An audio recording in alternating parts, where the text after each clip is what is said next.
Teresa. Tarja. That you, Stephen? That's me. Well, with the beard, I don't even recognize you. You're a rabbi. Yeah. Hi, everyone. Hi, Kate. Hi, Kate. How are you? Hi. Hi. Susan, hi.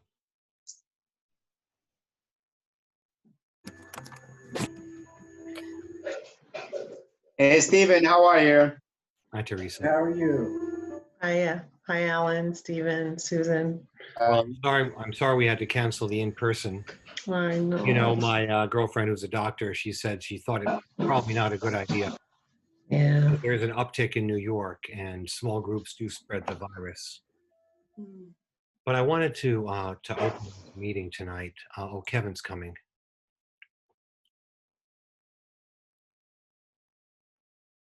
Hi, Kevin.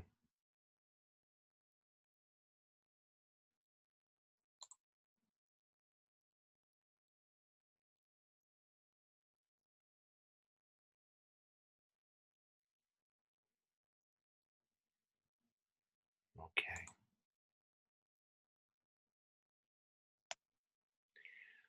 Well, it's a sad duty for me to tell everyone that we've lost one of our own, Frank. No. Right? That's so, right, Tarja, that Frank passed away the day before yesterday or Yesterday. Oh my today. goodness. And Oh my. Frank Marino, Oh, man I had a lot of respect for, a man who was dedicated to his spiritual path. yes. You know, the lecture, of course, has a lot to say. And I just thought I would say one thing that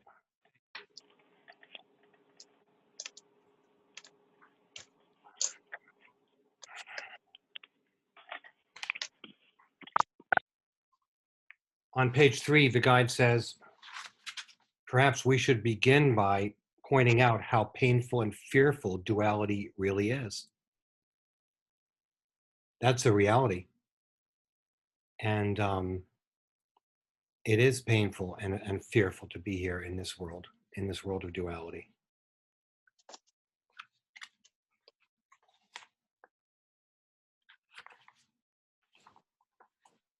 I will also say that the guide promises that the transition to the next life is a good one and a benign one, where we experience more unity than we feel here on Earth.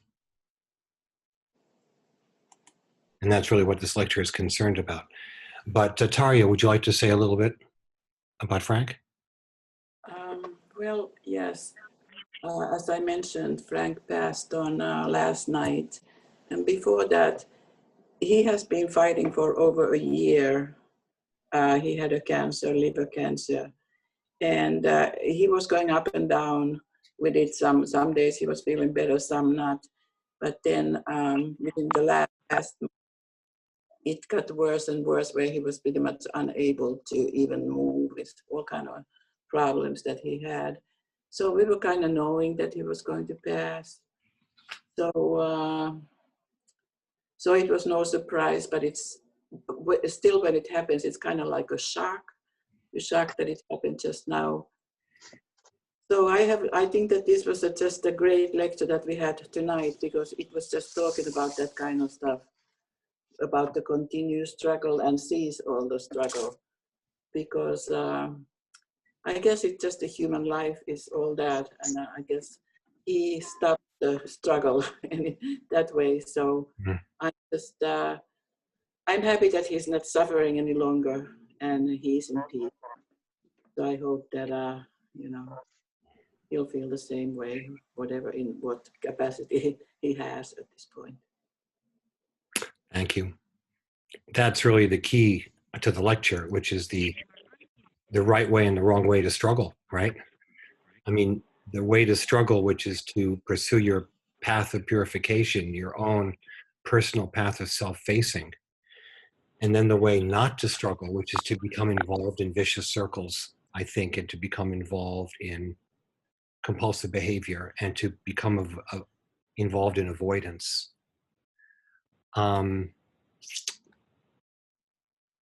Any reflections before I discuss the lecture about the right way and the wrong way to struggle? What do you think, Kevin? Thoughts about that?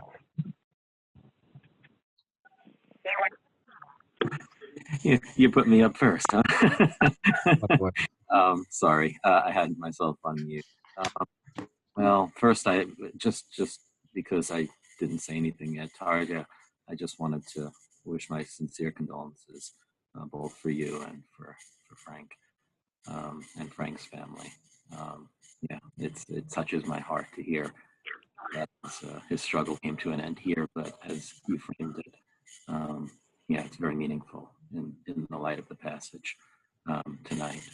So I appreciate that you know, that you've taken the time just to share it with us all.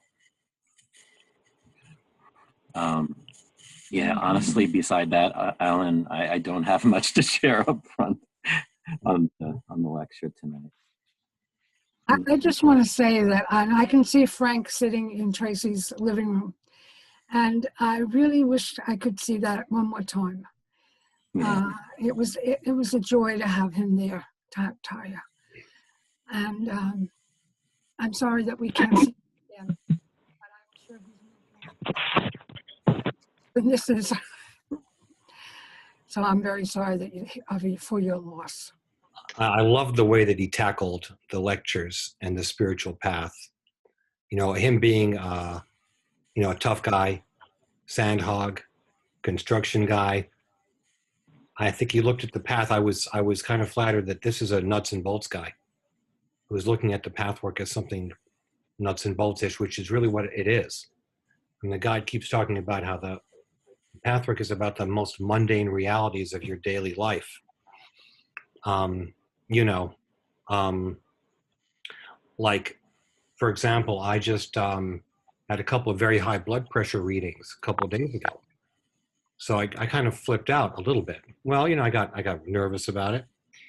And, but the guide says, that anything like that, pain, fear, it's a limitation of a life condition. It has to be dealt with honestly, maturely, productively, and constructively. So not through avoidance, through looking at it, coming to terms with it. What I love about the lecture is the great tools that the guide gives us in terms of, as he puts it so wonderfully in I think on the first page, says, maybe the second page, he or she fully accepts the created dualistic reality, but at the same time recognizes the new vision gradually emerging through the fog.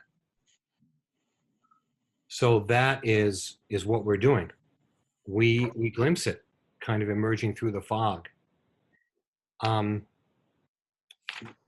guide says, maybe one of the most challenging paragraphs of the lecture, he says, when we talk about undesirable experiences, the guide says, quote, "The Christed person does not experience these fluctuations. The outer experience is in no way influences which level of reality he or she is connected with. It is indeed true that such a person reacts to pain no differently than to pleasure. In that way, pain and pleasure become indeed one and the same.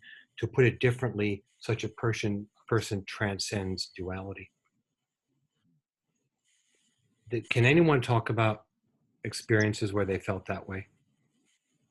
I kind of feel like this sentence, what the guide says, it just kind of embroiders life. I mean, we sense it. I know we all sense the paradox. Why is pain different than pleasure? Why should we react to one differently? We somehow we know that. And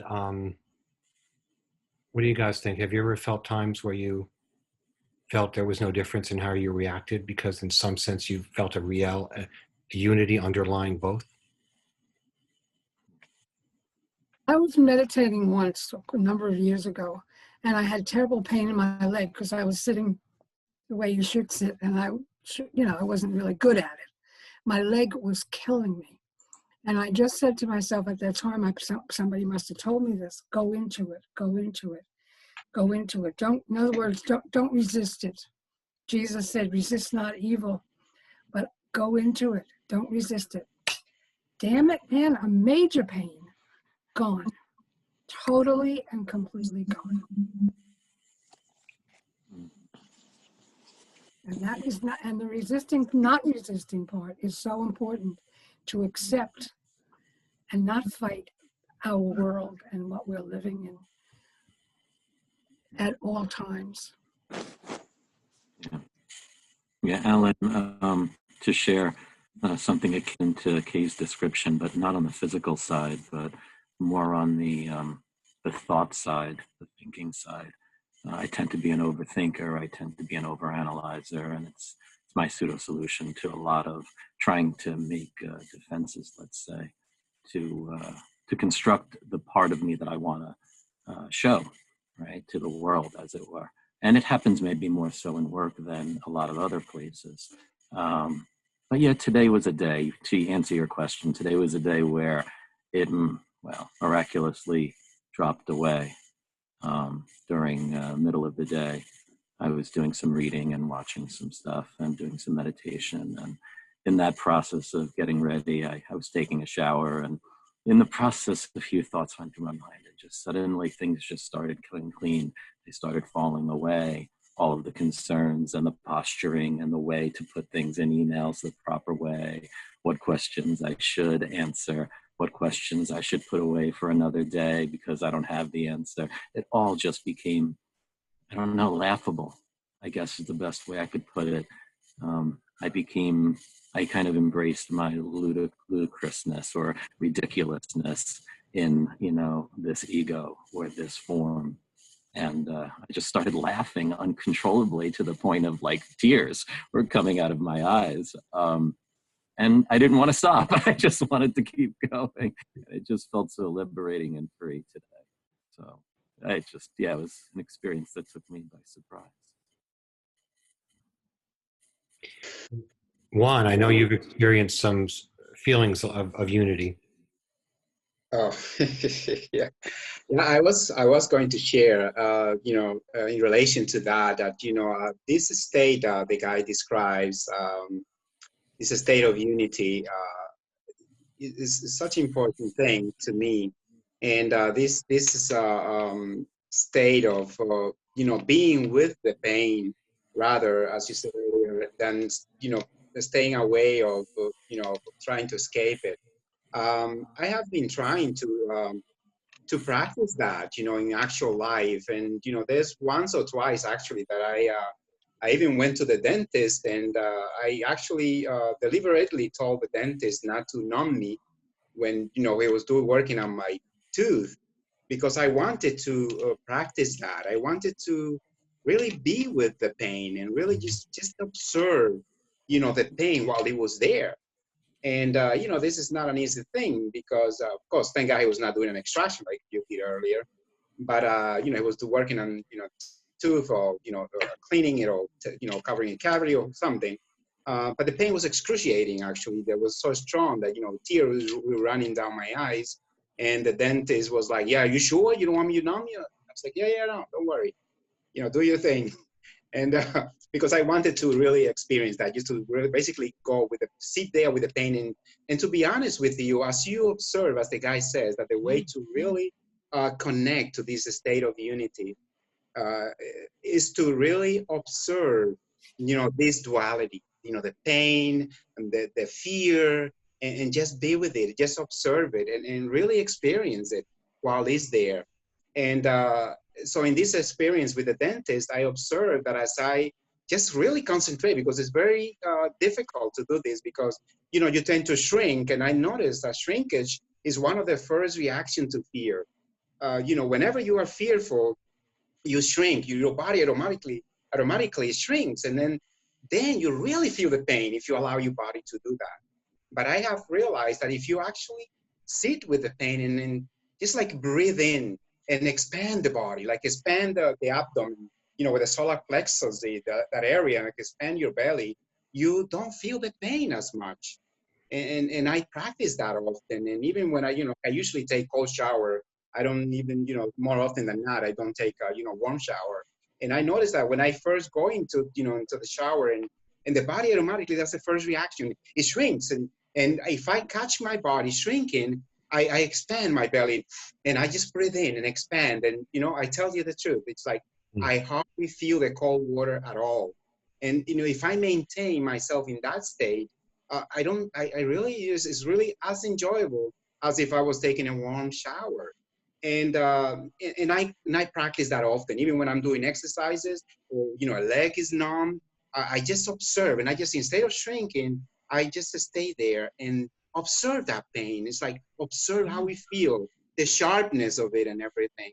And I tell you, the pain does go away, when you practice these things. So, that I had to share. And I it sounds like a crazy thing, but I do try to practice that, just to really kind of become aware with facing, all these fears of death and of aging, of sickness, and all these fears that we have. And I really experienced that, as the guide explains, that when you sit with it and just observe it, just observe, it's like, just like nakedly, just be with it. It really starts to dissipate right then and there. Yeah. Yeah, physical pain is very interesting, isn't it? It's a metaphor for some things, I think. Mm-hmm. I was at the dentist too. I got an extraction and an implant today. And this morning, I heard a meditation from Osho, who talks about meditation, he says, is not concentration. Concentration is focusing on something. But he says to cultivate an attitude of what he calls watchfulness, just watchfulness, kind of all that is. And I really resonated with that. So in the dentist chair today, I was just kind of like an attitude of watchfulness and relaxed watchfulness, which really helped a lot. I did have anesthesia, though. I will say that, Juan. That's good. I mean, Yeah, Novocaine. They didn't put the, they didn't knock me out for this one. Actually, Stephen, I'm reading Osho as well. It's his book on fear. Second time I'm reading it, really. Very readable. And Yeah, very Osho has a lot to say. I'm sorry? Osho has a lot to say. He does. I feel there's a congruence between Osho and the Pathwork. And of course, the guides from Findhorn, and of course, I think Sadhguru also, to some degree. There's the kind of congruence. And that brings me to another point I want to make about, to go through the lecture and talk about page 1. The guide says a quite interesting thing. He says, as Earth transforms, those individual consciousnesses who cannot and will not follow this process of growth and development will create a new abode with conditions similar to those that still prevail in this Earth sphere. However, these conditions have begun to change already among a relatively small section of the Earth's inhabitants. As time goes on, the number of those who contribute to the change will increase. Your specific path is a potent agent to bring this change about in the shortest time. I was, really thinking about the meaning of that paragraph when he says, those individual consciousnesses who cannot and will not follow this process of growth and development will create a new abode. Now, what exactly does that mean? I was just kind of thinking that maybe it means that in some way, shape, or form, these other spirits who cannot follow this process of growth and development, who are not committed to the spiritual way, will reincarnate on a different planet, and we'll have this one to ourselves. Which I think so, Alan. I agree with that. I actually was thinking about the same thing, because I am working now with like a holistic coach in Hawaii, and she is leading us to this transformation. And she says basically what's happening, the Earth is going through an ascension from 3rd dimension to 5th dimension. And the 3rd dimension is what we have right now. The 5th dimension is dimension of unity, meaning love, compassion, unity, all the higher spiritual things, basically like paradise on earth, like what they used to have in Atlantis. way back when. And we had a session a few weeks back where she was basically explaining that there is even technology that measures the amount of the vibration of a person. If they have like very evil, selfish, harm-causing vibration, they will not be able to pass to the fifth dimension, or they will be contained within like a prison-like section where they cannot harm and influence others. So what she's saying right now, we're seeing like a cleanse, you know, with all this stuff that's going on, because as you ascend, you know, all the crap comes to the surface to cleanse. And the people who are working on themselves, who are developing higher consciousness, who are willing to go into the unity mentality, will pass on and, you know, pass to the fifth dimension and be in a much higher vibration and a better state. Like in a few years, it's supposed to be so much better, even than we had before, not even better than now. But those who are not capable of growing themselves to the unity consciousness, which is the fifth dimension, which is what we are describing here, working on yourself, developing compassion to yourself and others, having the unity, they will basically be either not allowed and shoved to different planets or contained within a region where they cannot be in touch and harm others. So that's how I think this is. I would interpret that like this too, because I heard it from a few sources, and the one that I'm mentioning is highly reliable and trustworthy. Well, I have no doubt that people of goodwill can create a paradise on earth. I'm sure that we can do it. I think also it relates back to what the guys often explains about, you know, that in this, you know, in the spirit world, you know, contrary to here, everything of feelings, emotions, and thoughts have shape and form, and that's how we will create our own road when, you know, when we pass from this physical body. Basically, according to our state of spiritual state of evolvement, is the reality that we are going to encounter when we pass on from this world to the next world. And I think it also relates to that somewhat, what the guy is saying. Okay, so let's recap the lecture. I just want to talk about the main points. First of all, on page 3, the dualistic worldview seems an incontrovertible fact. Not to see the world in terms of opposites seems the crassest form of illusion.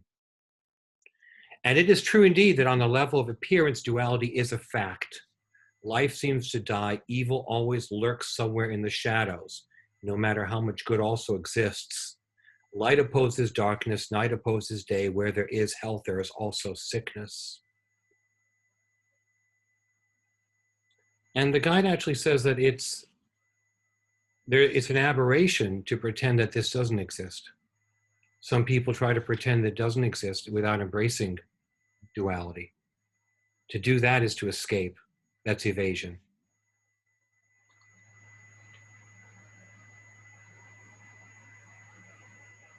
So how does one get to the point of understanding that duality is in fact an illusion? Well, the answer is simply put, the Pathwork process.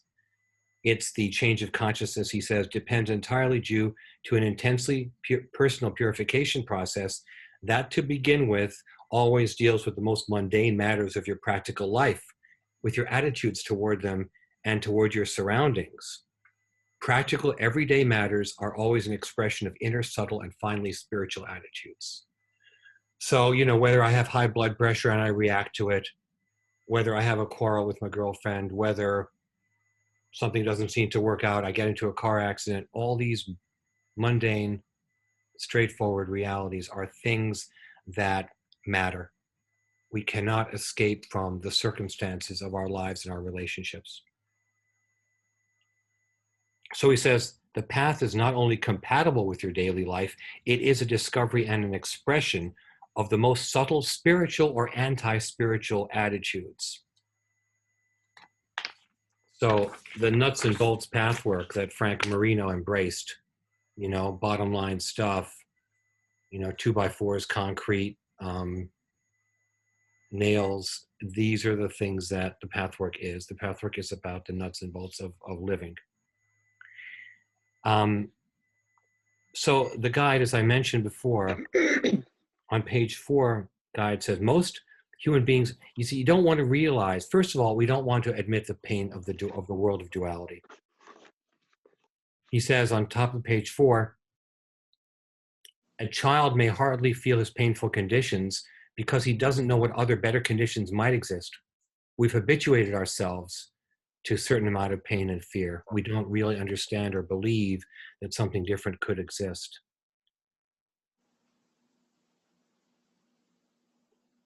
Most human beings do not know that duality is painful, nor how painful it really is. And when someone passes away, we feel that pain. Nor do they know that another perception and another view exist, another way of living that totally eliminates the pain. Now, there we are with the different kinds of struggle. When we strain away from pain, we are actually just augmenting it. I mean, the straining away from pain is the wrong kind of struggle.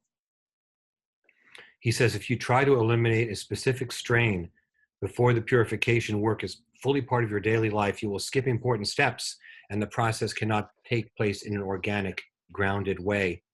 He says in the next paragraph, you must give up the straining.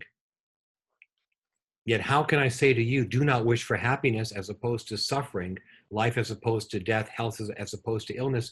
You would hardly be human if you would not deeply desire happiness, life, and health.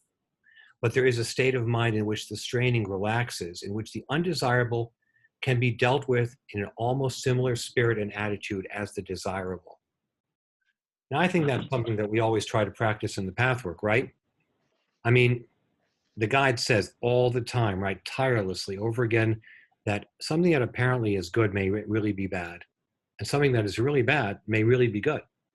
So you've got to take the events, what happens, with a big grain of salt.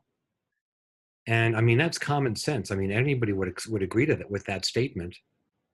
You know, it's just like the famous TV show, The Millionaire, which is a long time ago, where a millionaire would randomly give a person $1 million. His assistant would have an eyedropper, and he'd go over the phone book and put a drop on whatever name in the phone book. So the person would get $1 million. A lot of times it would turn into a tragedy. It would be a terrible thing, the worst thing, that this person got the $1 million. That's just a crass example, but, and obviously something bad that happens. Let's say, you know, my own encounter with my high blood pressure, I think that this is a very good thing. It's allowing me to confront reality, confront duality, confront the opposites. That's a good thing. Someone may say, hey, that's really bad, you could have a stroke. But I say, no, that's a really good thing. So you can not accept the dualistic world. And, you know, I really think that this whole thing is really symbolized in the sacrifice of Christ, right? The story of Christ. In other words, he took on duality. He took on the pain of duality, and he felt it. But at the same time, he was transcendent. He knew there was something deeper, but he suffered. He went through it. And I think that he didn't resist the suffering, right? That is something that is truly comes through in the Christ story, right? At no point, I went to, you know, Anglican school, so I kept learning the Bible. You know, at the whole time from when he comes into Jerusalem to the crucifixion, he doesn't resist suffering. And even before that, he doesn't resist suffering. He kind of encounters it. And I think that's a big message to us, how we can tackle suffering. So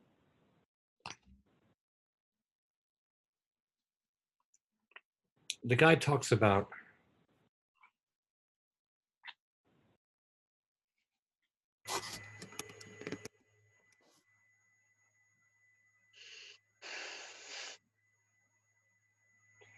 well, first of all, he says that the idea that you're supposed to detach yourself from pleasure or pain is not right. There's a false way of detaching yourself from pleasure and pain that is cultivated in some traditions. The pursuit of detachment leads to all disciplines of asceticism and to deliberately impose suffering. Yet valuable as these approaches may be up to a degree, does not the deliberate negation of the desirable lead to a similar state of duality, only approached from the other end? Whoever denies the undesirable is not much different from one who denies the desirable and does not permit himself to rejoice in it.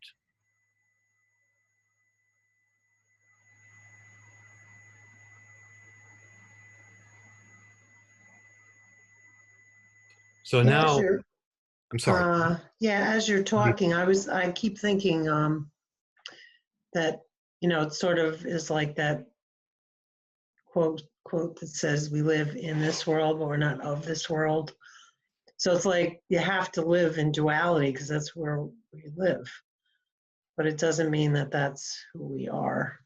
I don't know. Yeah, now the guide then, the second section, part of this lecture, the guide actually now tells us how to do it.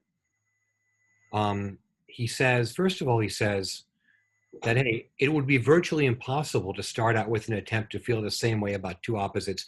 You could not possibly make yourself react the same way to pleasure as to pain. That is self-evident, right? I mean, that is a huge lift.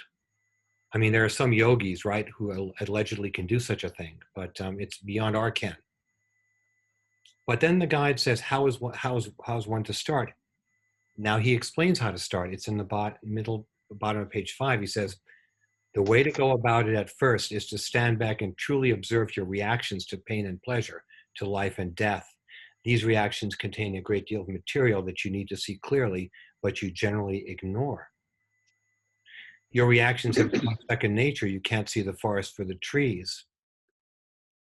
In your fear of death and of pain, in your movement to strain away from them, there's usually a great deal of anger, bitterness, and resentment.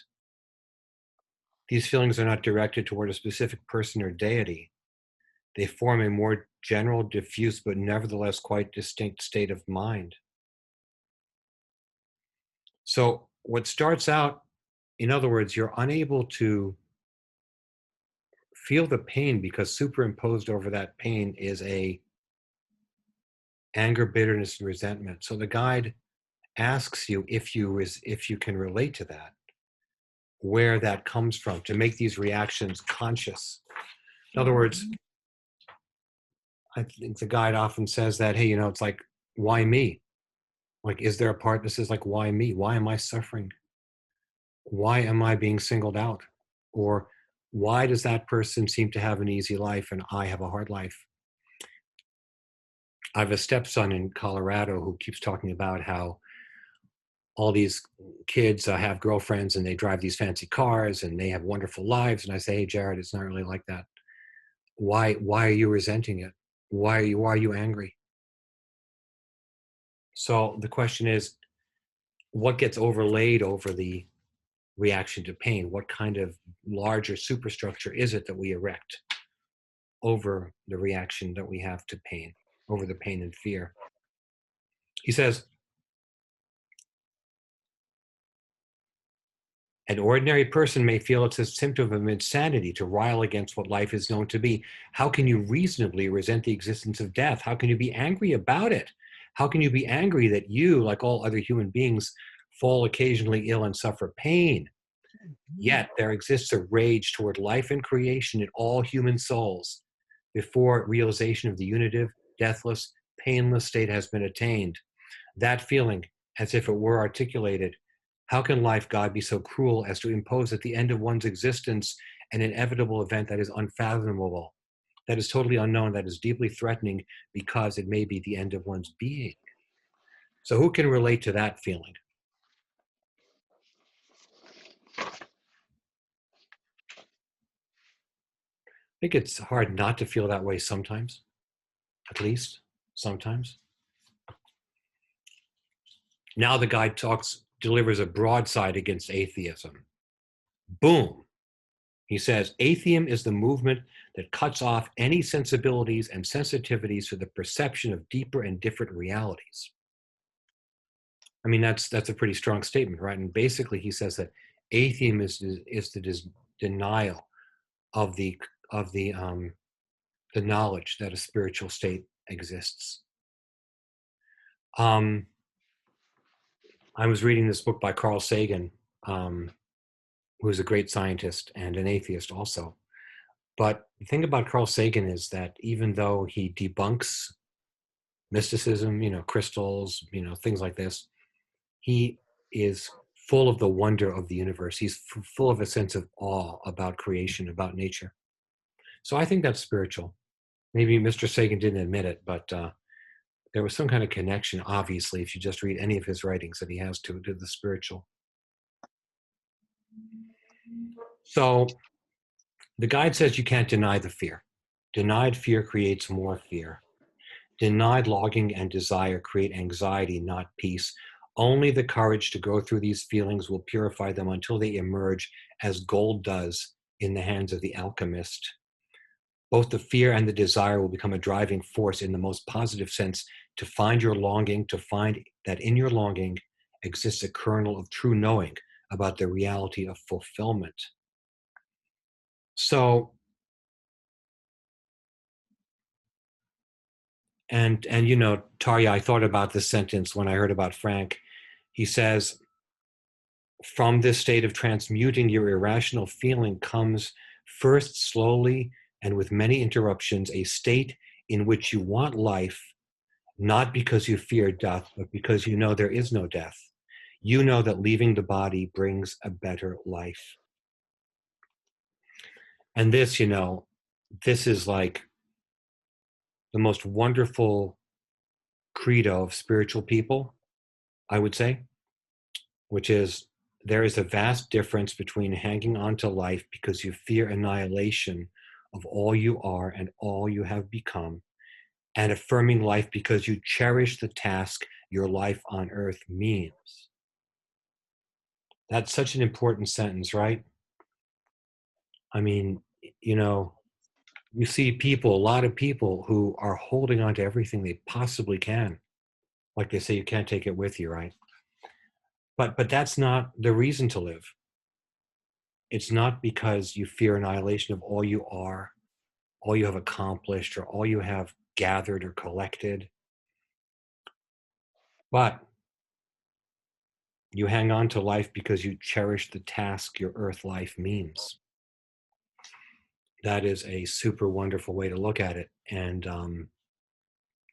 if that's why we're alive, if that's why we're hanging on to life, then that really answers a lot of questions, I think. I mean, that gives a reason to keep living. That gives a reason to, it gives a framework for life. And that reminds me of one of the earliest lectures, that we're not in it for happiness. We're in it to become a link in the chain of giving and receiving, a link in the chain. So every time we can spread that happiness to another person, we fulfill something profound. And the guide always says, of course, that there is no such thing as a small task or a small victory, that everything that we do has a great amount of resonance. All the small things we do to share love and life and pay it forward, all of that means a tremendous amount. So that, I think it's hard to imagine that at any time there's nothing you can give to somebody else, right? Or there's nothing you can do in terms of self-development.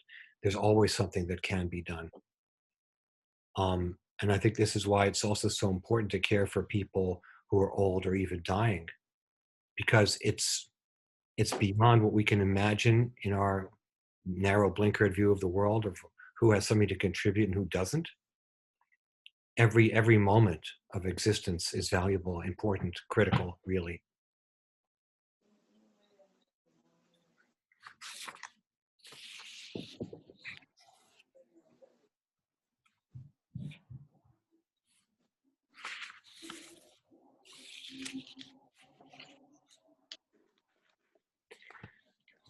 So now I will talk about the third section here, where the guy talks about, this is a very interesting passage where the guide says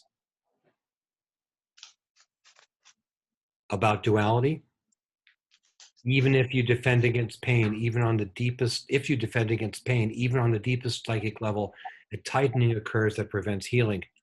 Healing requires a deep and more than physical relaxation of the entire human system in order to connect with the ever-present divine healing currents that penetrate all that is. A system that is defended against common human experience like such as pain, suffering, and death, or against one's own feelings of rage and bitterness about what seems insane to resist and oppose, is in a state of tension and therefore unable to heal itself. The state of deep relaxation of body, mind, and the feeling self brings about the attitude I described at the beginning of this lecture, a state that it may seem impossible to obtain. This kind of equanimity does not express a disregard for earthly pleasure and life in the body, but it no longer fears their absence. In other words, we give up expecting that we're going to have, we demand, we give up the demand for pleasure. We give up the demand for what we deeply desire. And that's, the guide always says that too. In other words, you'll get fulfillment, but maybe not in the way you think you will. Like, maybe you won't get it from that person, but you'll get it from somebody else. Maybe you won't get it from this job, but you'll get it from that job. Something will come into your life in a different way than you expect. The idea that you have to give up the demand that it happened your way, my way. So that is a precondition for the deep relaxation that's necessary to connect with the ever-present divine healing currents that penetrate all that is. So this is a time, right, where we all reflect upon healing and how damaged America is, and it's certainly a time for healing. So the question I think the guide the question the guide puts forward is, what do we do individually to create that state in which we are able to heal deeply from the pain of duality? People in this state do not rush into death and pain, but feel an inner peace because the glimpses of reality follow more quickly in succession. This is so because they have begun to observe closely their reactions to their fears and desires in connection with life and death, pleasure and pain. As these observations become more honest, more clearly defined, more detached, while that which is being observed is not confused with who the person is as a whole, a new state of mind, the unity state of mind, is automatically and inexorably, if ever so slowly, ushered in. You know, so I can relax in the dentist chair, right, Juan? We can feel the pain. Yes. We are somehow accepting that as part of realities, and that acceptance diminishes the pain. Absolutely. And then the guide introduces this very cool concept, the reverse unity, in which we make the big discovery, right, you guys, all the time, that we really feel pleasure too. We feel pleasure.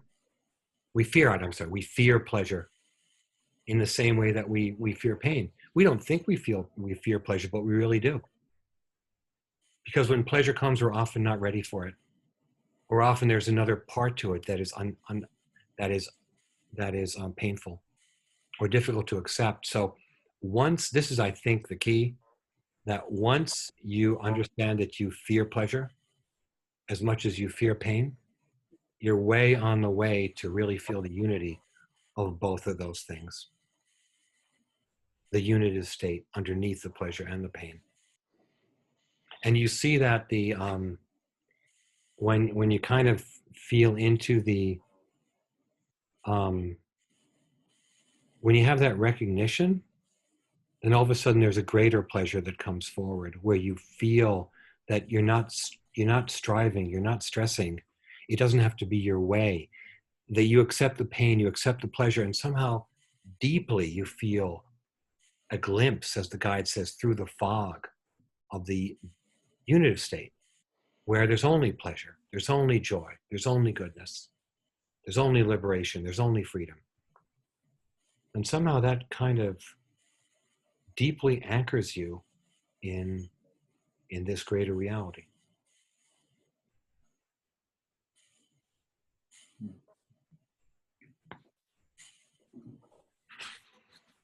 So then at the end of the lecture, the guide recaps about the different kinds of struggle. You know, cease the struggle does not mean to give in to passivity. In other words, this is an active path. We're taking care of business here, just like Frank Marino was. He was taking care of business. There's two different kinds of struggle. One that enables focus on what is healthy, the other that distracts and heightens anxiety. Big difference. There is a healthy and constructive struggle, but to focus on unity before you're ready traps the mind and creates deeper illusions. So he says, grope for where struggle must continue and where it must cease. Experience the incomparable peace of, quote, no longer fearing what you do not want and no longer reaching anxiously and strenuously for what you do want. That's like a middle road, right? Yeah, Not you that know, you can. it's a Go ahead. middle road, but it's really a deeper road that encompasses everything. It seems like a middle road, but it's really not, right? It's really undergirds everything. It's beyond both, yes. The what? I say it's beyond both. It's Yeah, beyond both. Yeah. Both extremes, that is, yeah. The Buddha called it the middle way. Mm-hmm. The middle way. Equanimity is another one of the Buddhist words. And I've been working with that for a long time, really trying to understand it. And only recently, I'm using the word neutrality, neutral. I can see this and I can see that. And I say, let me see it from not denying those, but from a neutral place that includes both of the positive, what seems to be positive and negative. But to come from the neutral place that includes. Right, right. So I think our path takes the mundane and focuses on the mundane issues that we face and tries to look at how those reflect our tense striving for what we think is pleasure and our fear and our moving away from what we believe is pain. But that's the beginning. Then we understand how the things in our lives, those mundane incidents, the mundane arguments or disharmonies, how those things are both metaphors for other things in our lives, metaphors for bigger issues, and how they are the images, the images that we're trapped in, that we have to unravel and untangle, which are the wrong conclusions that make duality so painful, right? I mean, if we didn't have wrong conclusions, duality wouldn't be so painful. But we are trapped in, all of us have ideas which imprison us. I think that's the first statement.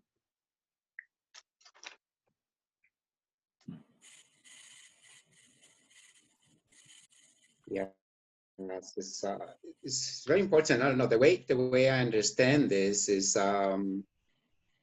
it's really that that we have these two states, right? We have the state of duality, and we have the unity state.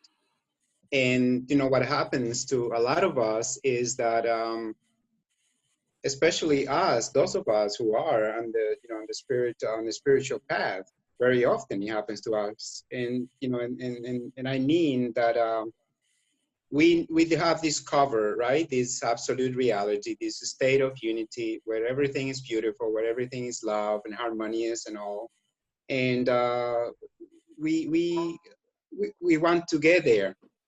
We want to contact this state, but then in so doing, we think that we can escape the duality, the actual reality. And this is the deceitful way that we cannot transcend and really connect with that sublime reality if we don't face the duality that is right in front of us, meaning our temporary truths, as I call them, and those impediments, as you were saying, wrong conclusions and fears and and self-willed, and and vanity, and pride, and all this, and all that those create.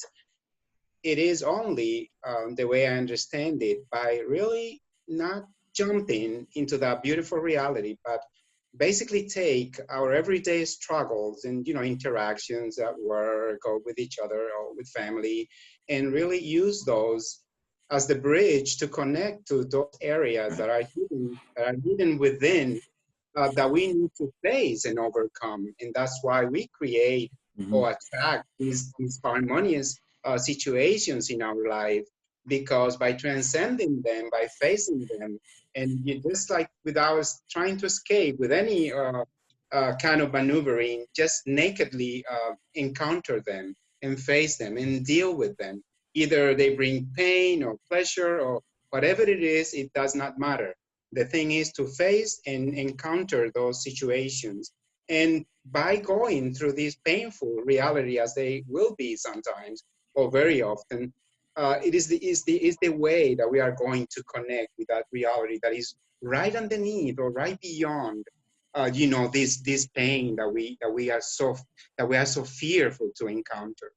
And there's so many tricks to that, so many tricks to it, because it's so easy to just like believe. And like some people say, oh, I don't have to suffer. No, God tells me that everything is beautiful, that I don't have to worry, this, that, and the other. But the thing is that if we don't face this duality, this temporary reality, these truths that we still need to face. Why? Because we are not quite ready yet to connect with that, with that pure reality that is right, right underneath all this huge Mhm. mess we have to encounter every day. And then, so we sometimes deceive ourselves and, have the vision of this beautiful reality. And yeah, it would be great to be there always. And, but the thing is, there is a price to pay to get there. There is a price to pay, as the guy tells us, there is a price to pay for everything. So the price to pay for this, for contacting this reality, is the giving up of the ego self, the giving up of the pride, the giving up of the self-will, and the fear that we so often encounter, in everyday issues in Well, our lives. Because fear, I yeah. tell you, in my case anyway, is huge. And I see how it mingles and change and overlap and interact with, with pride, with vanity, with self-will. And it's like, it's always there. It's always there. In all the problems that I face in my life every day, I notice always, more often than not, that fear is one of the main components of these issues that I have problem with. And, and it is only, again, the way I understand it, by confronting these issues, by not shrinking away from encountering them, whatever they may bring, it's the only way that we are going to really transcend and get to that reality. And we should not deceive ourselves thinking that we can jump over it and just get to that, to that beautiful plane. Right. We have to Um, examine those images, that mhm. are the things that are the roadblocks that we face. It's kind of like the game of Yeah. shoots and ladders, that's so easy to go down those chutes. Boom. And then you find yourself Mhm. way down on the board and you have to keep climbing up again. Those chutes are like Yeah. the images, it kind of sucks you in. You think it's the way to go. It makes you feel good. But guess what? You're really not happy. It's not promoting your spiritual growth. Beverly, do you have any thoughts? Yes. Put you on the spot. I guess I'm just thinking how it makes sense that the goal is to be able to be in a place where you just allow whatever is to happen. But it's really making sense how when you're trying to allow things, you come up with the aspects of yourself that you come up against, like Juan was saying, the fear and the ego, and those things kind of don't allow you to allow it because you confront them, and that's where the work is. The work is in confronting the obstacles to allowing. That's what it feels like for me. To just be aware of what's happening inside and to be aware of all the things that put up a roadblock, and to be able to and just to not judge it, but just to be able to figure out a way to live with it, kind of like with your tooth, how to tolerate the pain, which is Well, not by easy. not by not hiding things. In other words, by exposing Right. by Yeah. acknowledging. Yes. Acknowledging, but also allowing others to see it, to not just hide from it or just hold it inside, but to allow it to kind of be in the air, you know? Mm.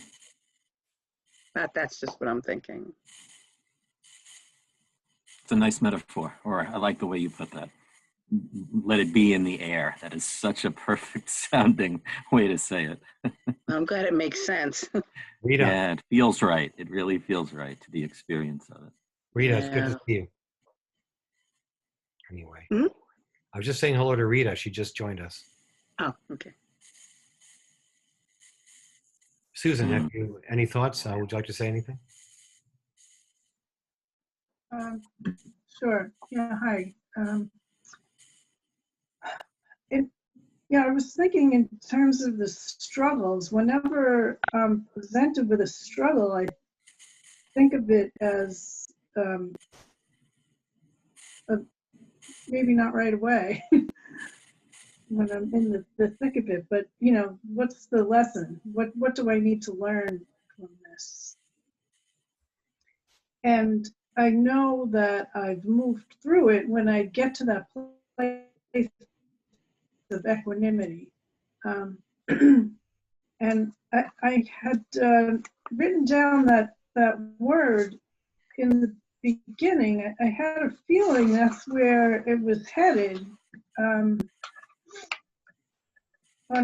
page 4, you would hardly be human if you would not deeply desire happiness, life,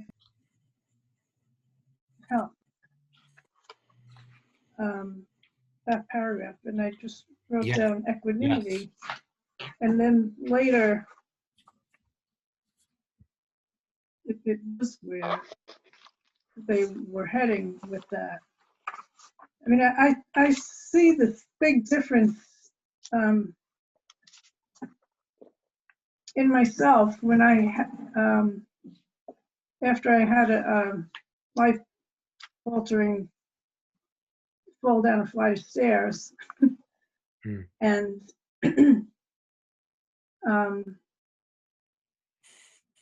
that's when the equanimity just came into my life. So that's a good example of something that may appear bad, but really was good. Is that right? Right. Yeah, exactly. And it all just came together for me in that moment. And it's not something that I can, you know, hold on to in every moment of my life. The struggles still, you know, are there, but I get now. Yeah.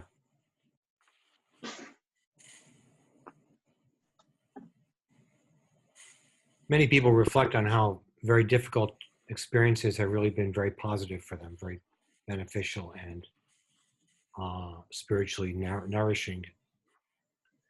Yeah, it's really a paradox, you know.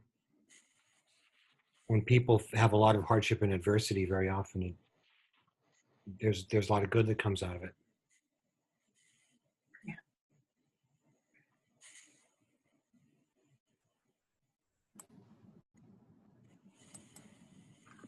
I was thinking also, I had said to Beverly at one point with Trump, like it's been clear to me for a long time, like he, you know, his actions will make America great again, but not in the way that he thinks, you know?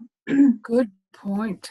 I mean, the guy Great often point. says, you know, that this is the whole, I would encapsulate the whole Trump phenomenon like this. You know, the guide says that the mask is further away from the higher self than the lower self. You know, the mask kind of encapsulates the self. Then underneath is the lower self. Underneath, then the center is the higher self. And I think a lot of people voted for Trump because they felt he was honest.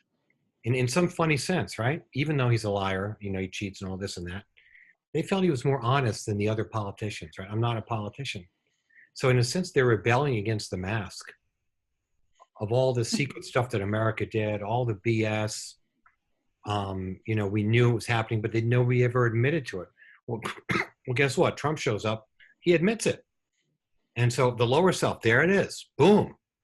I'm gonna take these actions which are hurtful to many people, but I'm not gonna make any bones about it. I'm just gonna do it because I can. I think it's right. So America has a chance now. What you said. Now America thinks, well, okay, we've seen the mask, we've seen the lower self. Now where's the higher self? How are we going to create that and manifest that? I venture that.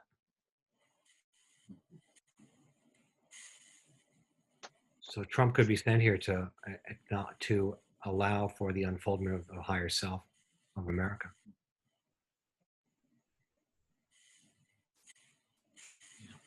Interesting that we have to see it. You know, tonight we've been talking about looking at it and accepting it to some degree, at least accepting that it's there. And, you know, somebody say, what good or bad, I want to look at it and live it and walk through it. And isn't it funny that that's sort of what he's doing from my point of view, that he is exposing a lot of what these people that wanted to hear it, and, you know, they wanted to have it out, not have it all covered by politeness and Right. education. Correct. And handling yourself so well in the world. He handles himself just horribly. But you know what? Might be people that think, thank God, somebody is, you know, maybe not worse than me, but I don't know, he fits into somebody else's feelings of feeling better about themselves because they see him. So my feeling is that we have really needed to see this. It had to be, quote, exposed, not as a bad thing, as a reality that's there in our country and in ourselves. Everything is ourself as well. Right. So yeah, I can see what you're saying about it's necessary before we can go through it to something, to a higher place. Yeah. Mm-hmm.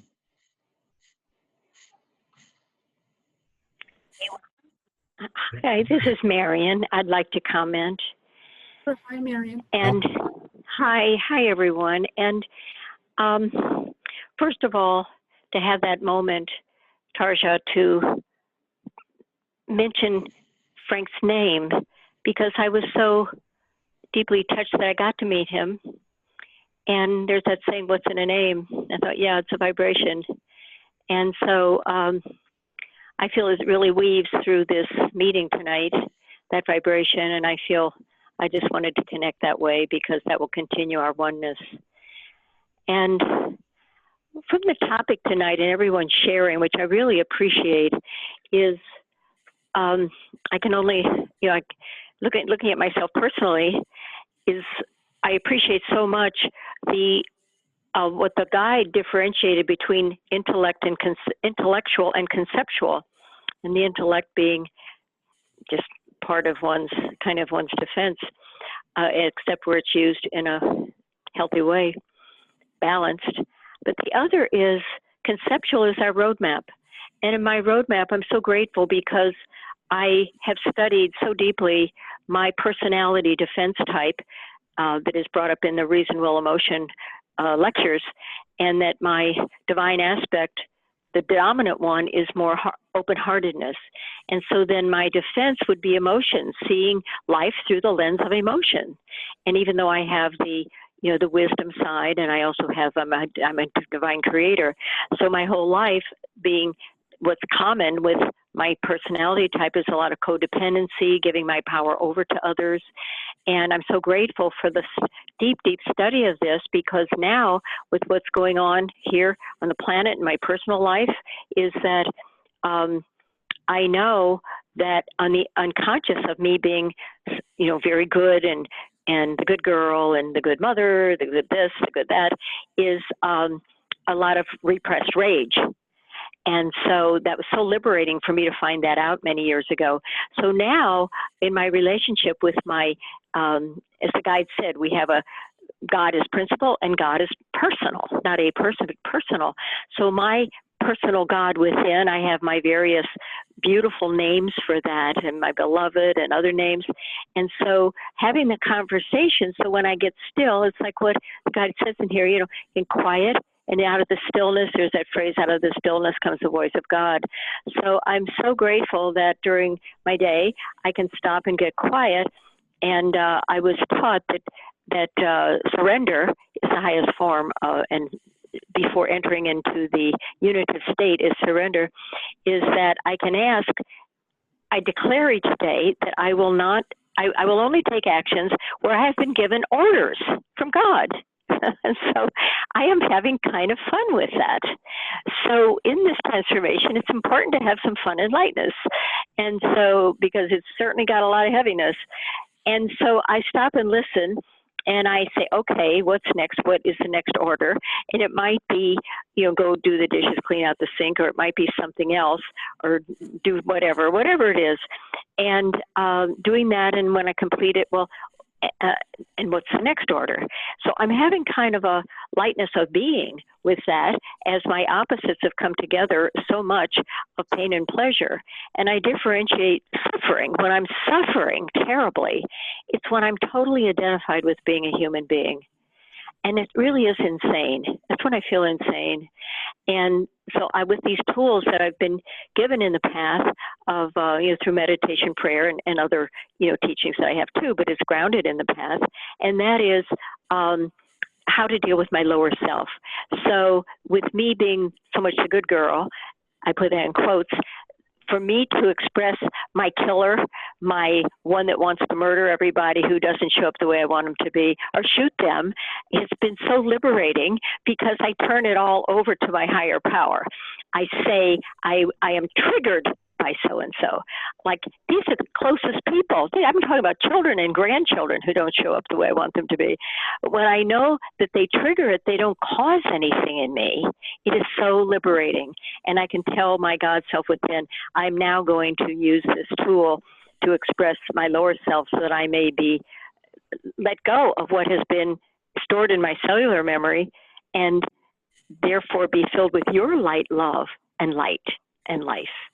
And being grounded in, I guess, the energy work also I've been trained in, that's my liberation. So it's tough. So I can tell when I'm going through pain, which dissipates when I see the light and turns into pleasure, and when I'm suffering because I think I'm only little Marion, who's a kind of a slave of everybody else. So thank you for listening, because that's my gratitude, are those tools. And I thank you. Yeah, sure. It's great to feel gratitude. That's such an important thing.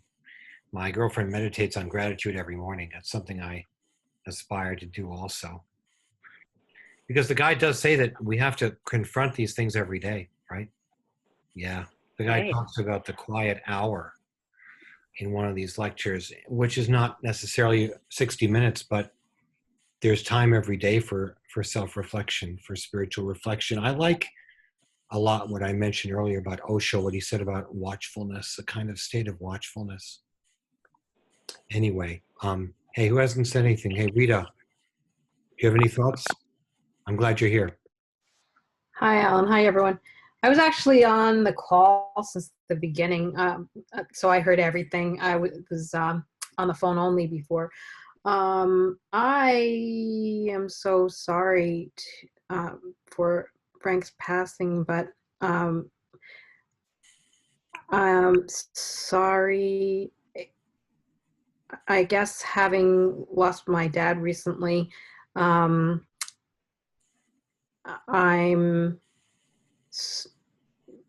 in, I guess in, how do I say it? I have a different level of relationship with him now. So it's this whole, I'm very grateful for this discussion. And if you went to the dentist without Novocaine, write a book, please. I need to, wow. He gets the credit. Yeah. I had Novocaine. You did. Yeah, me too. Thank you. Full disclosure. Yeah. um, so somewhere in the lecture, the guide is saying that you know that there's a better existence after this. I'm not, I have to be honest, I'm still in, it hasn't been a year yet. And in the Jewish religion, it's a whole year for parents. And I really feel that it's this whole time. And so I've been really, quote, in quotes, important endeavors I can't make myself focus on. So I think it has something to do with that. So I feel very connected with my dad at this time more. So, and I wonder if it's always going to be like this, or if it's because it's within the 12-month period. But this. You feel his presence with you? Sure. But, I can't say because I haven't ever felt differently. Mm. It's hard for me to answer the question. So well, the idea that as the guide says, that leaving the body brings a better life. I mean, there's also a quote the guide says at some point, you have to indoctrinate yourself with the truth. It's important to assert the truth that you know or that you believe that, and that's where the whole discussion of justified faith comes in. That as you do spiritual work, it bears fruit and things get better because you do the spiritual work, and therefore you have justified faith in the value of it. And therefore you can also zoom out and look at these big concepts like the fact that the transition to another life is a benign one, and believe it, assert it rather. Well, my dad was starting to say things like, whatever is bad is good, or whatever is good, and he wasn't calling it unity. Yeah. He wasn't calling it a unified perception, but that's what I knew he was meaning. So I think it's a universal concept. I'm sure it's called different things in different ways. Well, I appreciate what you said, Alan. I'm just not really sure. It's like like I said, I haven't felt otherwise, so I can't really compare. Mm-hmm. It's wonderful you feel a strong connection with your father. I wouldn't even call it a strong connection. I'm just going to say it's what it is, and it's always going to be what it is. I'm really not even. So it's even hard to talk about, to tell you the truth. But I wanted to say to Tarja, because I remember, I know that I'll always remember the two of you sitting next to each other. I hope you don't mind me saying that. But it's been quite a number of years, actually, and long before this group, that I remember the two of you attending lectures together. We've all been on this path a long time.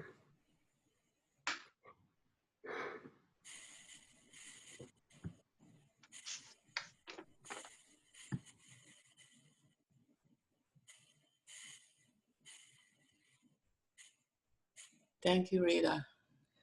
Yes, it has been a long road for both of us. I will continue. He'll continue his own, I guess, someplace else, but not on this, not this earth plane. But thank you for your words. And Terry, I wanted to say the same thing, that I've been feeling Frank's presence tonight. And I always will remember the two sitting next to each other, like, really close and loving. And I just also want to remind you that nobody really dies. We just leave the body. So I think Frank could be standing right next to you right now and trying to communicate. So we just leave the body. We are really spirits. And he might be, yes, he will be in astral, he will be a different dimension, but he also can get in touch. He also can come through music, through dreams, through different signs. Nobody really dies. We just basically leave the body, and the personality and the love stays, and it can be contacted. Like maybe you're grieving right now, so you're in a huge pain, but he's definitely around. They say nobody leaves before their funeral. They are around, and they primarily around to give comfort to the loved ones that they left behind. So I just feel his presence. I think he's around you, and primarily to comfort you. But I also feel like he's with this group because he was close to it, and he's still in Earth plane, most likely. Will be for next few days. But even when he passes to astral, you know, the connection, the love never dies, and he's still the same spirit. He just basically left his body. Thank you.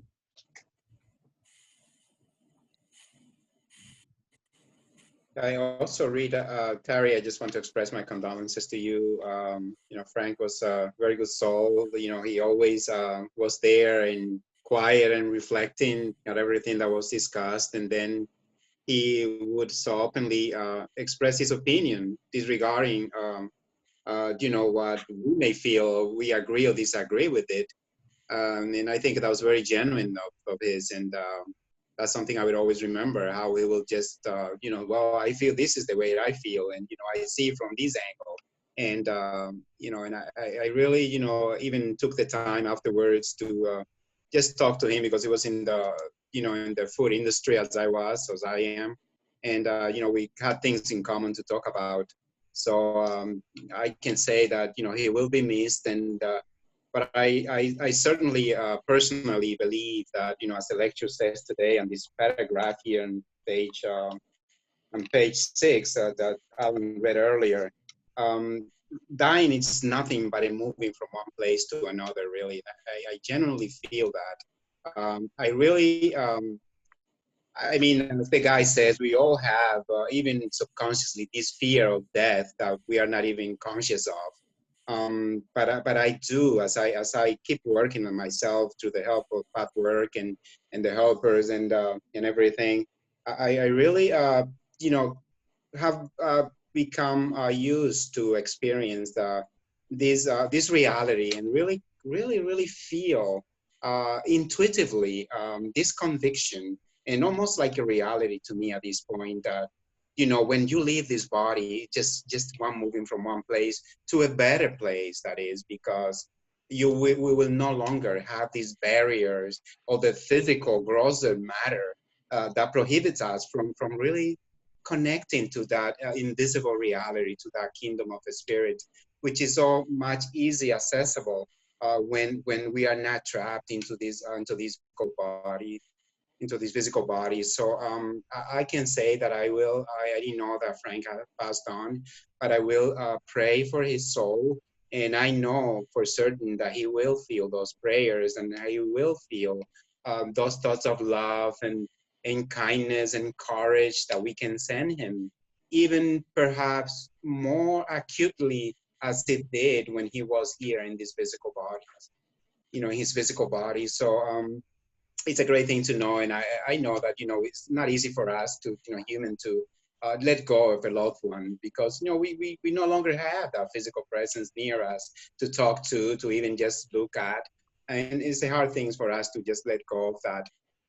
But the truth is that, you know, these loved ones that leave us, they really are in a better place. They really are in a better place, in a place where they are readying themselves to go on to the next step of, you know, of the, you know, of the up the ladder. So that's how I generally feel about this subject of death.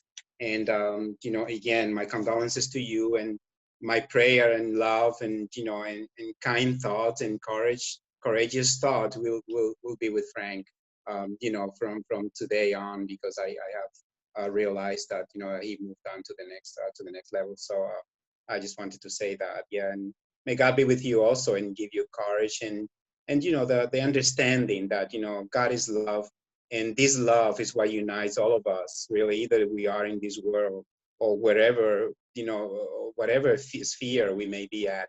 It is this love that connects us as this powerful, energy that unites it all. So he's not far from us. If we send him this love and connect to him and to any loved ones that have passed on with this love energy, they can feel it, and they will be there to really correspond to us with the same kind of love.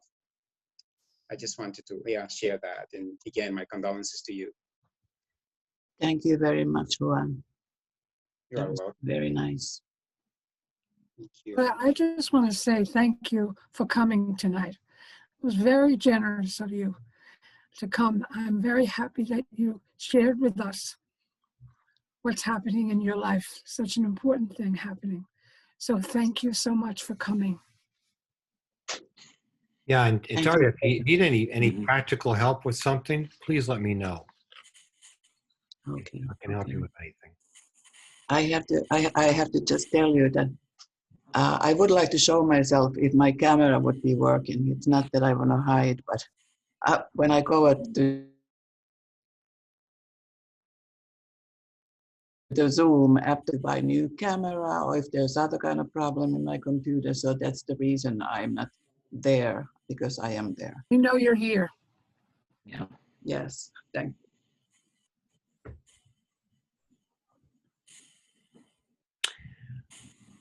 I might have mentioned that Kevin and I have been involved in this work of not transcribing, but converting audio tapes from the guide, analog tapes, to digital files. And Kevin's been like super great with the engineering side. And I'd like to play you a guide quote or so from some of those questions and answers, which are not really been available to anyone ever. I mean, except for the person that actually transcribed the questions and answers. But these are wonderful things the guide says, and I'm putting some of them up on our Facebook or Twitter. But I was thinking about the commitment to the truth that the guide talks about. So let me share this audio file with you guys. I think I should be able to play it, and let me know if it doesn't work. Well, hold on a minute.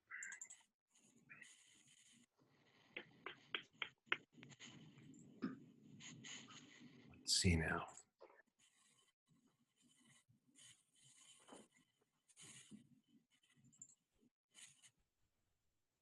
Okay, you should be able to hear this, I think. Let's see. Here goes. What you would need is to inwardly declare yourself, assert the fact, I want the truth, and I'm going to face the truth, and I'm not going to run from the truth. No matter what it is, I'm going to face it. If you make that inner commitment, which is essential for every single human being who wants to get to the nucleus of himself, who wants to realize the best he is, who wants to make the best of his life. It cannot be done otherwise.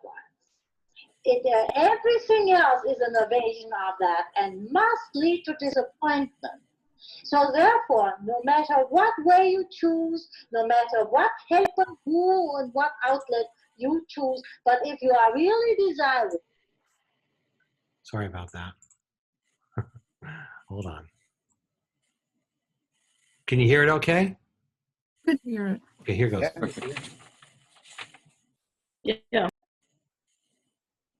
Let me see. Hold on.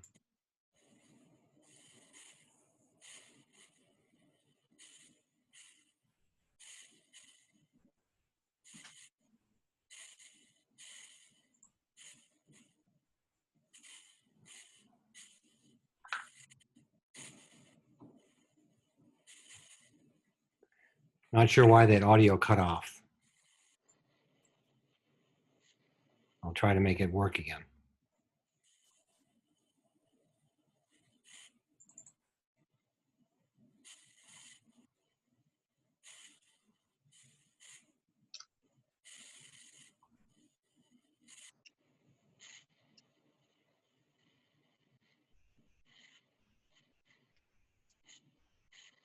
All right, one more time.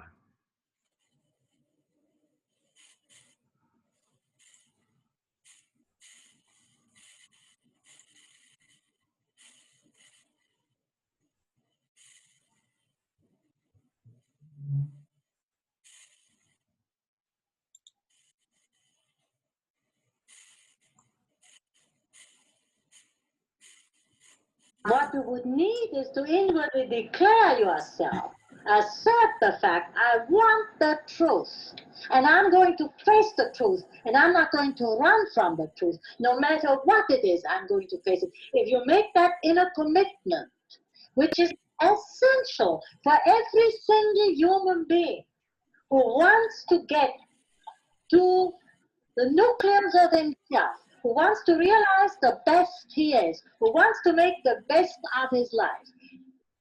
It cannot be done otherwise.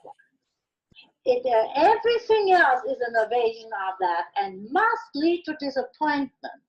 So therefore, no matter what way you choose, no matter what helper, who, and what outlet you choose, but if you are really desirous of spiritual development, of making the best of your life, of resolving your neurotic problem, no matter what terms you use, this commitment to the truth in you, this vigorous, virile assertion to I want the truth and I'm going to face the truth and I'm not going to be conquered by my own resistance. That assertion will tip the scale. It will be the difference between being a helpless straw in the wind of life or taking over. It will make the difference between being a victim to your own unconscious and therefore also to life and to others, or to taking over in such a way, in a way that is meaningful, not by controlling and disciplining, that a way which you don't want to face, which is a distortion, but by the willingness to face up to whatever is inside and let it come up and realize that you have everything it needs to deal with it. You have everything you could possibly require to cope with whatever is in you. The terror of I will be unable to cope with my feelings is not only an illusion, it is also an evasion. It is the foolish hope that by not facing up to it, it will go away. It will not go away. And that decision must be made consciously and deliberately, and not once, but every day of one's life. It becomes easier and easier. And when you feel yourself resisting, you can then have a dialogue with yourself.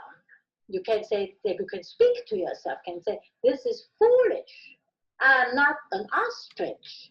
What is in me can only harm me when I do not know it. When I know it, it cannot do me harm. And therefore, I choose to know it. And it is an adventurous, stimulating, challenging venture into my own self. If you make such a decision, of course, these words are addressed to every single one of you here, not only to you who asked this question.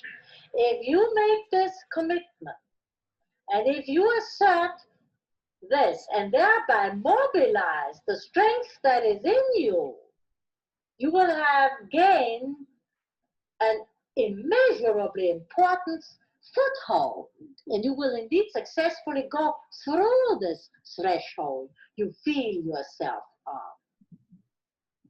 You see, the weakness people feel in themselves is totally self-induced. It is precisely a result of believing one cannot face what is in the self. This is a wrongness. You can't face anything that is in you. Absolutely anything. It will not break you. It will not make you do things you do not like or that may endanger you. That would only be if you throw a temper tantrum because what you find in yourself you do not like and you exaggerate it. So you have nothing to fear if you go into yourself with this attitude I described. When you mobilize your own strength by saying this is what you decide, and you're not going to be dissuaded by unreasonable, irrational, and blind resistance, then the world will indeed be open for you, and anyone else who makes a similar decision. The choice is yours. You see, when people say, I'm helpless, or I'm weak, or I'm this, or that, it is really only, they are only that because that is what they want to be and what they tell themselves. And they think they have a vested interest in being that. They still hope in the illusion by not facing what is there will go away. Or by that they will get the world on a silver platter if they are sufficiently unhappy and prove to the fates that they really deserve to receive it without doing it themselves. You can distrust your strength if you are not using it. But if you use it, you will find that you have all reason to trust it. So it is not true that it is either trustworthy or untrustworthy. It is exactly that which you choose to do.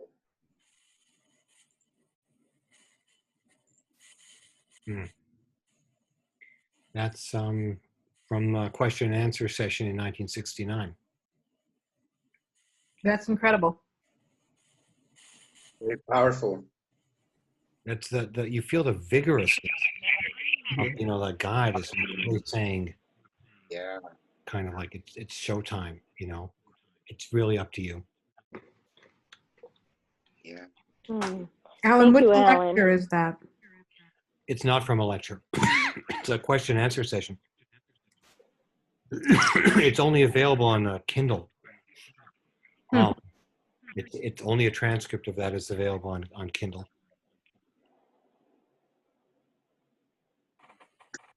It's really very powerful. Yeah. You can just hear the guide like kind of shouting at humanity, at us, saying, come on.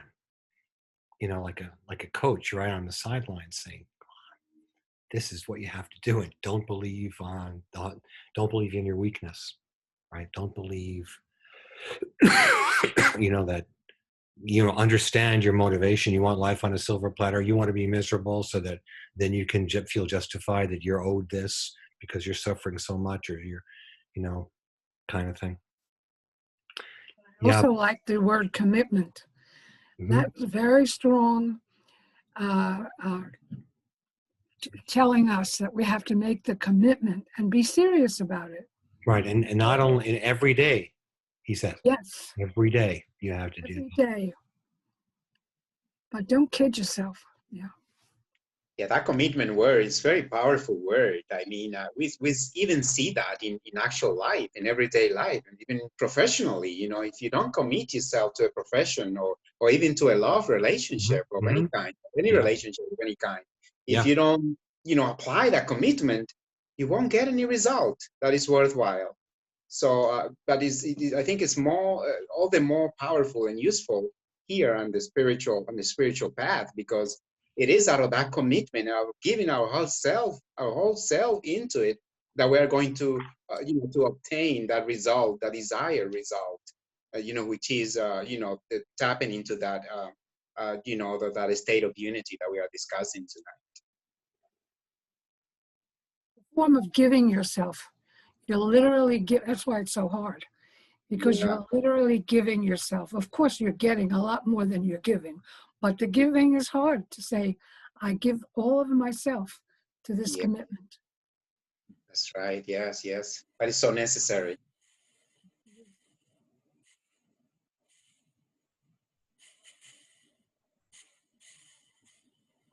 So as we transfer these tapes, maybe I'll play little audio from the guide every now and then in our talks. That'll be great. That would be wonderful. It's great, Alan. Very helpful. I'm so happy you shared that tonight with us. That was such a great excerpt. Well, thank you, Kevin, also, because as he said, you guys did the work. So thank to both of you greatly. It encapsulated very strongly the single-mindedness to see the unitive state when you're having such a hard time sometimes seeing that unitive state with each of the ups and downs of life, the pluses and minuses, the pain and the anguish. It's really a commitment, like Kay brought out very strongly. It's exactly what it is, that single-mindedness. Well, I thought of that when you were talking, Rita, about, you know, and I kind of thought about the issue of faith, you know, and like, it's such a vigorous thing the guy does. He's so strong, you know. And he says, basically, look, this is what truth is. And the more you commit yourself to the truth, the more you will, you know, you'll get the benefit of self-finding, the benefit of the spiritual path and the strength. You'll gain more strength if you allow yourself to doubt your weakness. I think that's kind of what he's saying, right? Mm-hmm. Yeah. One of the things that I'd like to share, if we have time, Alan and everyone, is a passage that came to me today when I was going through my little ordeal, when I read it, it speaks of the commitment, because it speaks, in a sense, the conflict and the dissipation of energy that we experience when we're struggling with finding that single-mindedness, and when we're stuck in comparison as being one of the biggest thieves of our ability to focus or have that unitive state in mind. It's not from the guide, but it's from Jiddu Krishnamurti, and I'm sure many of you are familiar with his words. But let me take a minute, if it's okay, to Sure. this with you. You may think that there is no waste of energy if you imitate, if you accept authority, if you depend on the priest, the ritual, the dogma, the party, or on some ideology. But the following and acceptance of an ideology, whether it is good or bad, whether it is holy or unholy, is a fragmentary activity and therefore a cause of conflict. And the conflict will inevitably arise so long as there is a division between what should be and what is. And any conflict is a dissipation of energy. And that's struggling, right? We talked about the middle way, struggling to that what should be is different from the pain of what is, or me not having that pleasure, yearning for it. So he says, if you put the question to yourself, how am I to be free from conflict? You are then creating just another problem, and hence you are increasing conflict. Whereas if you just see it as a fact, right? So see through the duality into the unitive state. If you can see through that into it, and see it as you would just some concrete object, clearly, directly, then you will understand essentially the truth of a life in which there is no conflict at all. Let us put it another way. We are always comparing what we are, or what is, what is with what should be. The should be is a projection of what we think we ought to be, or what ought to be. Contradiction exists when there is comparison, not only with something or somebody, but with what you were yesterday, and hence there is conflict between what has been and what is. There is what is only when there is no comparison at all.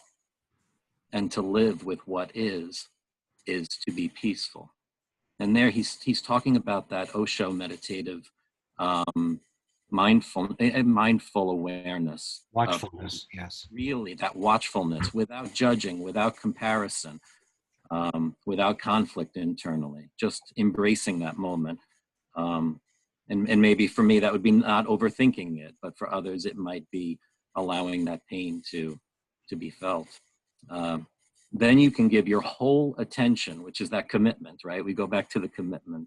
You can give your whole being without any distraction to what is within yourself, whether it be despair, ugliness, brutality, anxiety, loneliness, and live with it completely. Then there is no contradiction and hence no conflict. But all the time we are comparing ourselves with those who are richer or more brilliant, more intellectual, more affectionate, more famous, more this and more that, the more plays an extraordinarily important part in our lives. This measuring ourselves, measuring of ourselves all the time against something or someone is one of the primary causes of conflict. Now, why is there any comparison at all? Why do you compare yourself with another? This comparison has been taught from childhood. In every school, A is compared with B, and A destroys himself in order to be like B. When you do not compare at all, when there is no ideal, no opposite, no factor of duality, when you no longer struggle to be different. Note those words, struggle to be different. They really touched, I saw That's that. a good one. From what you are, then what has happened to your mind? Well, then your mind has ceased to create the opposite. Notice your mind is creating the opposite. It's not there already, right? Your mind has ceased to create the opposite then, and has become highly intelligent, highly sensitive, capable of immense passion, effort. And this is the struggle again, because effort is a dissipation of passion.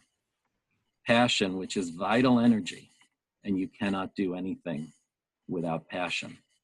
So this is the last part of the paragraph here. If you do not compare yourself with another, you will be what you are. Through comparison, you hope to evolve, to grow, to become more intelligent, more beautiful. But will you? The fact is, what you are, that's the fact. And by comparing, you are fragmenting the fact, which is a waste of your energy and dispiriting. To see what you actually are without any comparison gives you tremendous energy to look. When you can look at yourself without comparison, you are beyond comparison, which does not mean that the mind is stagnant at all or stagnant with a certain contentment. So we see in essence how the mind wastes energy, which is so necessary to understand the totality of life. And so I think that really encapsulates an idea of ceasing that struggle, because it's in that acceptance like we've been talking about all throughout today, all throughout this amazing meeting. Everybody's contribution's amazing in this. And who was this who wrote this? Who was this? This is Jiddu Krishnamurti. So it's Freedom from the Known. Yeah, okay, all right. So many of you must be familiar with him. But yeah, indeed, the commitment is there in order to, recognize that maybe in the beginning there's a lot of work that needs to be done. Of course, the ego has to walk to the door, like Alan often says to us. Mm-hmm. I think it's so important to be doing path work with a capital W. Many times it feels. In a way, that work almost becomes joyous. It almost becomes a way to see into the beautiful nature of what you're giving to yourself over longer and longer periods of time. And it suddenly you don't notice everything anymore as being duality, Yes. Thank you, Kevin. This is Marion. Thank you for that reading. As I feel what strikes me is how it addresses the head and the heart. And the heart being the new brain, as we're finding out. And that in having that roadmap, everybody's destiny is oneness, the unitive state, everyone. So having these wise readings, really, because they are so potent, it does vibrate then my own. And then I can find my process. I have to do a lot of psychodrama. I'm an emotion type. I got to learn to think. And I had a great teacher. His name was John Saley. And for one of my training classes, and the class was divided up with those who were all the thinkers, and they were usually the guys. And then the other half of the room was all the emotion type. It was a lot of the women, not totally divided that way. And those of us on that side that needed to learn how to think because we were so feeling and emotional, we were like, duh. And the other side, they were so sharp, in their thinking. But they had to go to the other side, our side. So it was so graphic. I'll never forget that class. So I just wanted to say that because his legacy lives on in our teacher here with Alan. Thanks for that memory. Yeah. Tracy, we haven't heard too much from you tonight. You have any thoughts?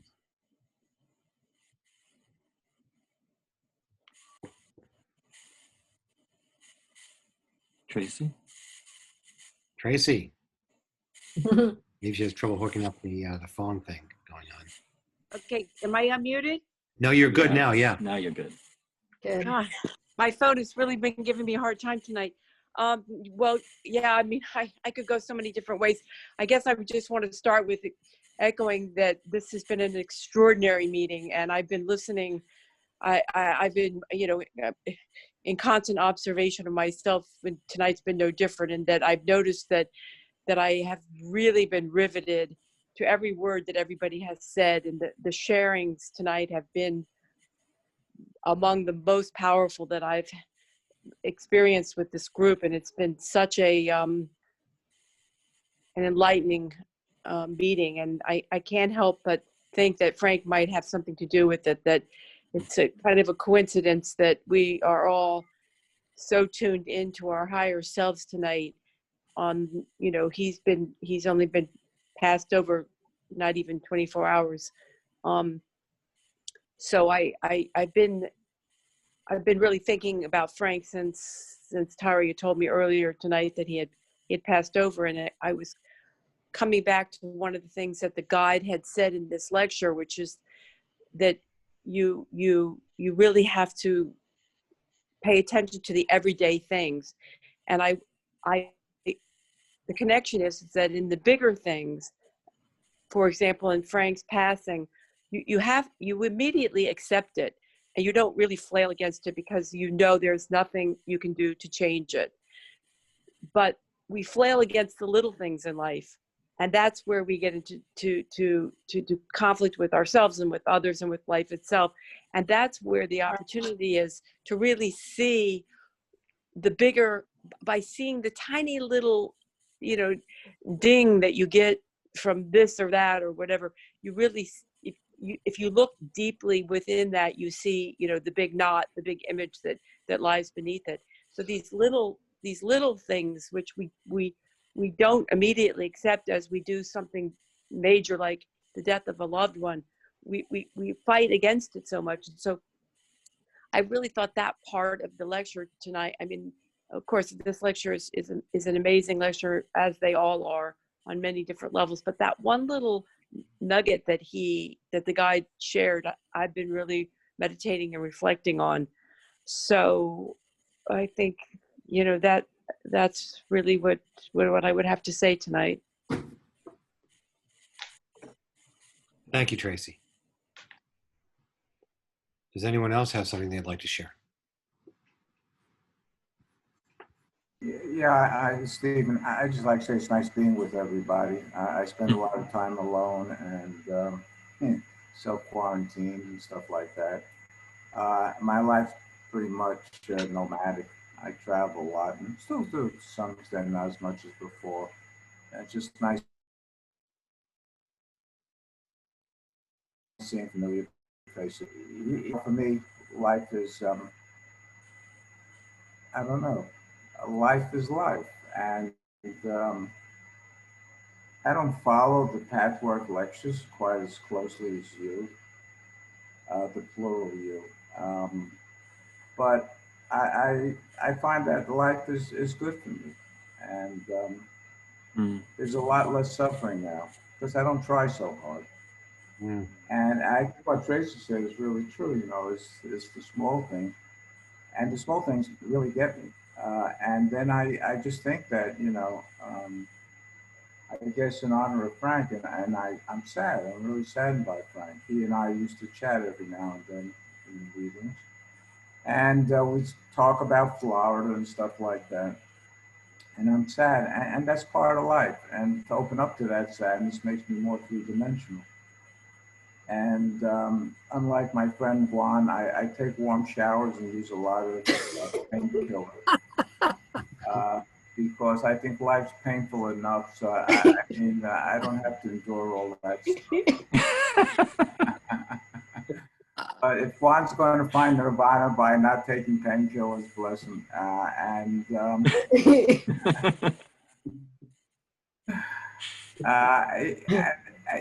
actually find that there's a lot to get from life. More so now that I'm not so, and I use the word committed. And I know people say we have to be committed. And somehow the word committed to me means like committed, like in an insane asylum. I'm probably less committed and happier. And if that works for me, well, then that's what I'll choose. Because the way I look at it, at my age, I only have a certain number of days left, or years, or maybe minutes or seconds. I don't really know. But wherever I'm going, the good Lord will take care of it.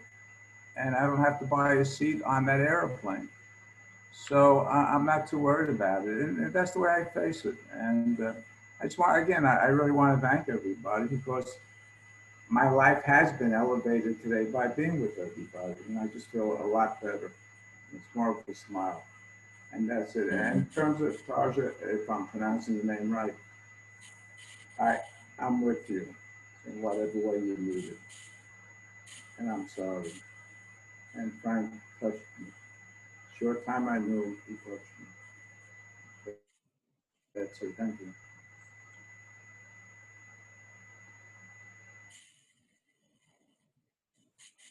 Thank you, Stephen. I think your relaxation is wonderful. Yeah. Shall we have a meditation? Let's have 10 minutes in which we go inward and reflect on the beauty of our struggle, and also send our love to Frank and our gratitude for his presence.